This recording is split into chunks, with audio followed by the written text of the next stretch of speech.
श्री स्वामी समर्थ. जय जय स्वामी समर्थ. स्वामींचं नाव घेऊन मी ह्या व्हिडिओला सुरुवात करते. नवीन वर्ष 2024 ची पौष शाकांबरी पौर्णिमा गुरुवारी 25 जानेवारी रोजी आहे. शाकांबरी पौर्णिमेच्या दिवशी देवी लक्ष्मीला प्रसन्न करण्यासाठी आणि तिचा आशीर्वाद मिळवण्यासाठी शुभ मानला जातो. कारण पौर्णिमेच्या रात्री आणि शुक्रवारी संपत्तीची देवी म्हणजे माता लक्ष्मीची पूजा केली जाते. त्याचबरोबर या दिवशी गुरुपुष्यामृत योगही तयार होत आहे.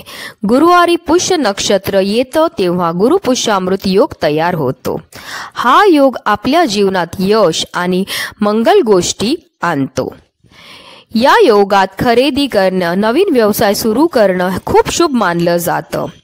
या दिवशी केलेल्या गोष्टींमध्ये निरंतर वाढ होते असं म्हटलं जातं. हिंदू धर्मात पौष पौर्णिमेच्या दिवशी उदय तिथीला स्नान करणे आणि दान करण्याला फारच महत्त्व दिलं आहे. या दिवशी सूर्यदेवासह चंद्रदेवाचीही पूजा करावी. पौष पौर्णिमेच्या दिवशी स्नान, दान आणि धार्मिक कार्य केल्यामुळे भरपूर पुण्य प्राप्त होतं आणि त्याचबरोबर जर आपण तीर्थक्षेत्री जाऊन स्नान केली तर आपल्या सर्व पाप नष्ट होऊन आपल्याला मृत्यूनंतर मोक्षाची प्राप्ती होते. पण शाकांबरी नवरात्र पौष शुक्ल अष्टमी पासून पौर्णिमेपर्यंत असते. अश्विन महिन्यातील नवरात्री इतकंच शाकांबरी नवरात्रीचंही खूप महत्त्व आहे. देवी शाकांबरीला आदिशक्तीचंच एक रूप मानलं जातं. देवी स्तुतीच्या 11व्या अध्यायात आदिशक्तीच्या ज्या रूपांचं वर्णन केलं गेलं त्यातील एक महत्त्वाचं हे रूप आहे. शाकांबरी देवीला 4 भुजा आणि काही ठिकाणी अष्टभुजा रूप दर्शविले गेले आहे. शाकांबरी नवरात्रीत देवी अन्नपूर्णेची साधना केली जाते. कारण शाकांबरी देवी म्हणजे साक्षात माता अन्नपूर्णाच आहे आणि म्हणूनच जे आपल्याला उद्याच्या दिवशी अन्नपूर्णा देवीला ही एक वस्तू अर्पण करायची ज्यामुळे आपलं 7 पिढ्यांचं दारिद्र्य नष्ट होणारच आहे, पण त्याचबरोबर आपल्या सर्व मनोकामना देखील पूर्ण होणार. त्याबद्दल सविस्तर आणि महत्त्वाची अशी माहिती मी तुम्हाला या व्हिडिओमध्ये देणार आहे. तर व्हिडिओ पूर्ण पाहणे. जर तुम्ही माझ्या चॅनलवर नवीन असतील तर चॅनलला सबस्क्राईब करा आणि शेजारी बेल आयकॉन सुद्धा प्रेस करा जेणेकरून तुम्हाला माझ्या नवनवीन व्हिडिओचं नोटिफिकेशन हे मिळत राहील.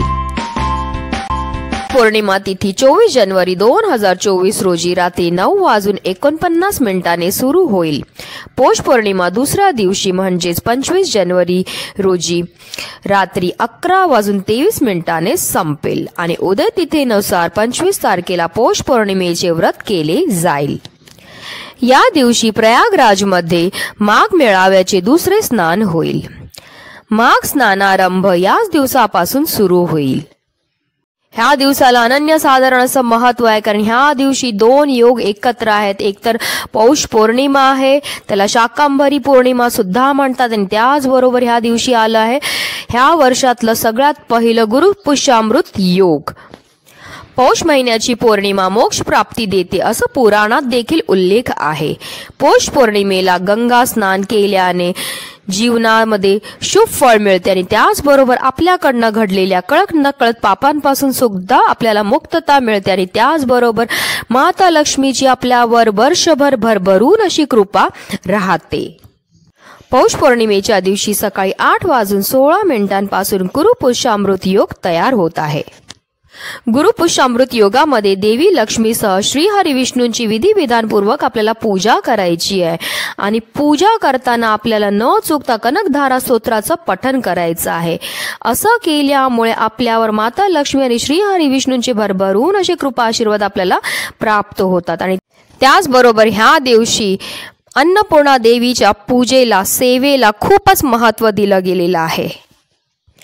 हिंदू धर्मात देवी अन्नपूर्णेला विशेष स्थान आहे. अन्नपूर्णा मातेची अन्नाची देवी म्हणून पूजा केली जाते.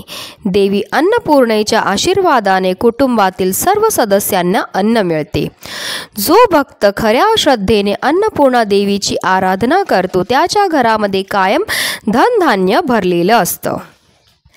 अन्नपूर्णा देवीला अन्न, सौभाग्य आणि संपत्तीची देवी देखील मानले जाते.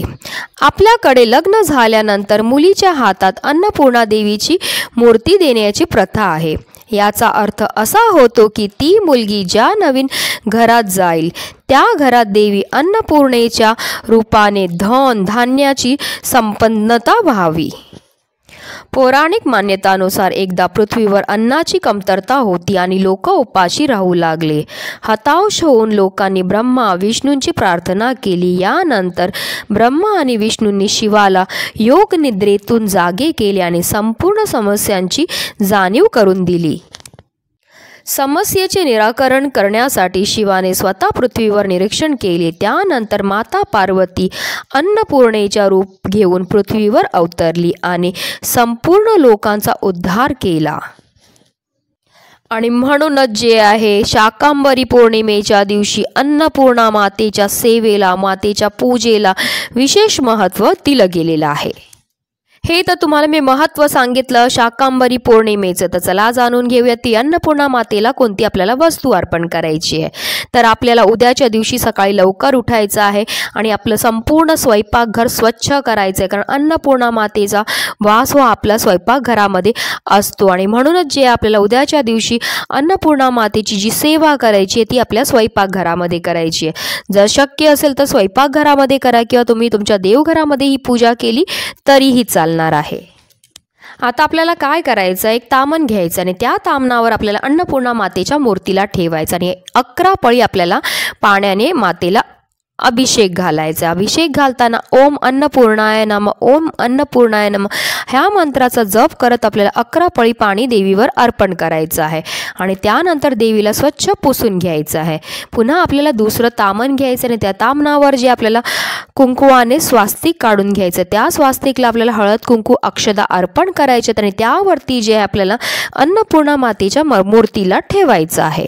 आणि त्यानंतर अन्नपूर्णा मातेच्या मूर्तीला आपल्याला हळद कुंकू अक्षदा लावून घ्यायच्या। त्यानंतर एक वाटीमध्ये आपल्याला तांदूळ घ्यायचे आहेत आणि त्यानंतर जे आपल्याला अन्नपूर्णा मातेला हे तांदूळ अर्पण करायचे। ज्या रीती आपण कुंकुमार्चन करतो त्याच प्रकारे आपल्याला हे तांदूळ पण अर्पण करायचे। म्हणजे आपल्या अंगठा त्याचबरोबर आपलं जे मधलं बोट असतं आणि आपल्या करंगळी शेजारीचं जे बोट असतं त्याला अनामिका म्हणतात। ह्या 3 बोटाने आपल्याला हे तांदूळ अन्नपूर्णा मातेवर अर्पण करायचे। म्हणजे पायापासून डोक्यापर्यंत आपल्याला हे तांदूळ अर्पण करायचे। कितपर्यंत करायचे तर ते तांदूळ माता अन्नपूर्णेच्या खांद्यापर्यंत येतील इथपर्यंत आपल्याला हे तांदूळ अर्पण करायचे आहेत। आणि हे तांदूळ जे आपण अर्पण करत असतील त्या प्रत्येक वेळेस आपल्याला ओम अन्नपूर्णाय नमः ओम अन्नपूर्णाय नमः या मंत्राचा निरंतर आपल्याला जप करायचा आहे।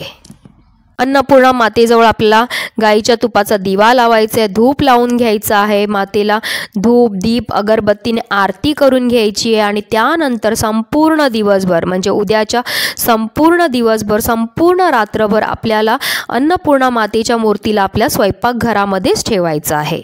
आणि दुसऱ्या दिवशी म्हणजे उद्या आहे गुरुवार, शुक्रवारी सकाळी आपली आंघोळ झाल्यानंतर जे आहे आपल्याला अन्नपूर्णा मातेला एका वाटीमध्ये ठेवायचे, त्याच्यामध्ये ह्याच्यातले थोडेसे तांदूळ ठेवायचे आहेत आणि पुन्हा अन्नपूर्णा मातेला आपल्या देवघरामध्ये ठेवून द्यायचं आणि त्याच तांदळामध्ये ज्या आपण तामणामध्ये तांदूळ घेतले त्याच्यातले थोडेसे तांदूळ जे आहेत आपल्या घरामध्ये जिथे आपण धान्याचा साठा करतो त्याच्यामध्ये ठेवायचे आणि उरलेले जे तांदूळ आहेत ते आपल्याला पक्ष्यांना खायला द्यायचे आहेत। आपल्याला अन्नपूर्णा मातेला मनोभावे प्रार्थना करायची की आपल्या जीवनामध्ये असणारे सर्व संकट सर्व दारिद्र्य सर्व दुःख दूर करण्याकरता आणि ह्या रीतीने आपल्याला ही सेवा करायची आहे। अतिशय प्रभावी असा हा उपाय तुम्ही करून तर बघा, तुम्हाला स्वतः ह्याची प्रचिती आल्याशिवाय राहणार नाही। म्हणूनच व्हिडिओ जास्तीत जास्त लोकांपर्यंत शेअर करा जेणेकरून प्रत्येकाच्या आयुष्याचं कल्याण हो हीच मनामध्ये इच्छा। श्री स्वामी समर्थ। जय जय स्वामी समर्थ।